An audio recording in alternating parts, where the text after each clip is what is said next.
Assalamualaikum warahmatullahi wabarakatuh. Alhamdulillahirabbil alamin wassalatu wassalamu ala asyrofil anbiya'i wal mursalin Sayyidina Muhammad wa ala alihi wa sahbihi ajmain amma ba'du.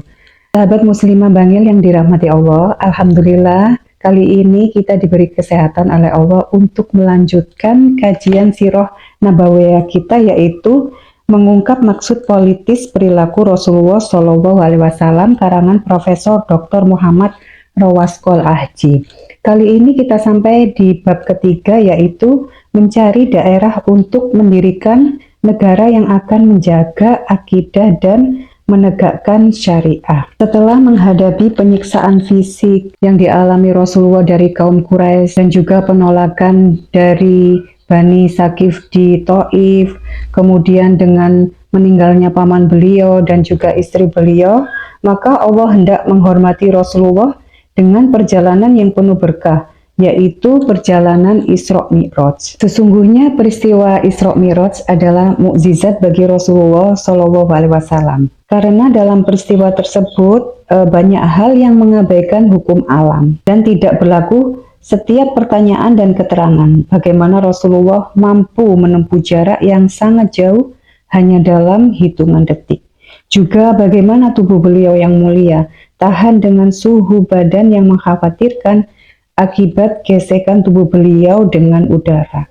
Atau bagaimana beliau berada di langit tanpa oksigen. Nah, dalam peristiwa Isra Mi'raj ini ada beberapa dimensi yang sebenarnya bisa diambil atau diamati. Yang pertama adalah dimensi politik. Sesungguhnya kepemimpinan dunia hingga terjadinya mukjizat Isra Mi'raj ada pada kekuasaan Bani Israel. Sebab agama-agama Samawi yang masih ada, yaitu Yahudi dan Nasrani, adalah agama bangsa Israel. Akan tetapi, orang-orang yang mengemban agama-agama tersebut sudah tidak pantas lagi untuk memimpin. Sebab mereka telah menyia-nyiakan ideologi, menjual ideologi dengan harta yang sangat murah, dengan mendistorsi agama dan mengganti petunjuk-petunjuk yang menjadi ciri khasnya. Dengan demikian, ideologi yang masih ada sudah tidak layak lagi untuk memimpin dunia. Dan otomatis mereka yang mengemban ideologi tersebut sudah tidak berhak lagi dengan kepemimpinan itu. Untuk itu, harus dicabut tongkat kepemimpinan dari tangan mereka dan selanjutnya diserahkan kepada komunitas yang berhak atau yang lain, di mana mereka itu dipilih untuk mengemban amanat kepemimpinan dunia ini. Nah, poin kesepakatan atas ideologi yang berkaitan dengan kekuasaan dan karakter orang-orang yang akan berkuasa harus disepakatinya dan diperkuat landasan sebelum memulai membangun negara Islam yang batu pondasinya telah dipasang oleh Rasulullah Shallallahu Alaihi Wasallam. Yang kedua adalah dimensi sosial. Sesungguhnya sholat beliau dengan para nabi, padahal mereka berbeda bangsa dan warna kulit, maka ini berarti bahwa negara Islam dengan ideologinya akan menaungi semua kaum mukmin, tidak membeda-bedakan antara yang hitam dengan yang putih, antara bangsa Arab dan non-Arab. Bangsa-bangsa yang berbeda itu semuanya akan dilebur dalam wadah keimanan, kemudian dituangkan dalam cetakan dalam bentuk penerapan syariat Allah yang maha perkasa lagi maha tinggi. Yang ketiga adalah dimensi spiritual. Mukjizat Isra Mi'raj terjadi menyusul rentetan kejadian yang menyedihkan yang dihadapi oleh Rasulullah Shallallahu Alaihi Wasallam.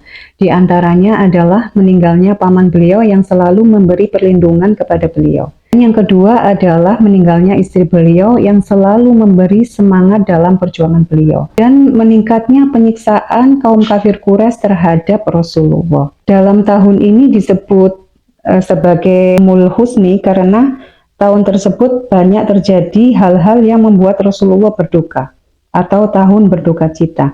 Nah, Allah Subhanahu wa Ta'ala hendak menghibur Rasulnya dengan perjalanan yang penuh berkah. Dalam perjalanan itu, tepatnya di Baitul Maqdis, beliau sholat bersama para nabi dan beliau tampil sebagai imam. Seolah-olah Allah Subhanahu wa Ta'ala berfirman tentang peristiwa ini kepada nabi dan sekaligus kekasihnya, "Wahai Muhammad, sesungguhnya masa depan milikmu dan umatmu sesudahmu. sehingga batas negaramu akan melewati Baitul Maqdis. Begitu juga warisan-warisan agama terdahulu berada di pundakmu. Urgensitas Isra Mi'raj. Di sini yang juga harus kita selalu ingat bahwa tidak boleh melewati peristiwa yang penting ini tanpa merenungi dan memahami dimensi-dimensinya.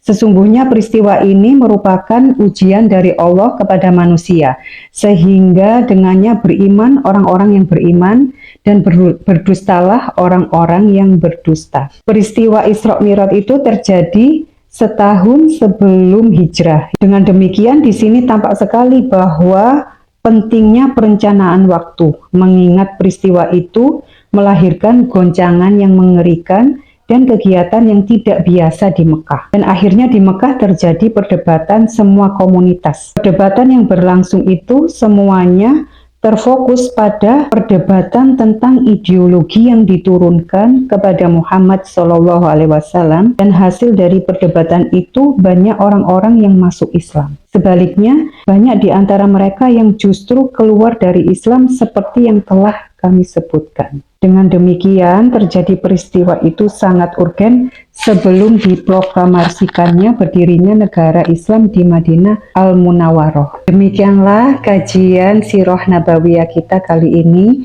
Insya Allah akan kita lanjutkan di kesempatan yang akan datang. Billahi taufiq wal hidayah. Wassalamualaikum warahmatullahi wabarakatuh.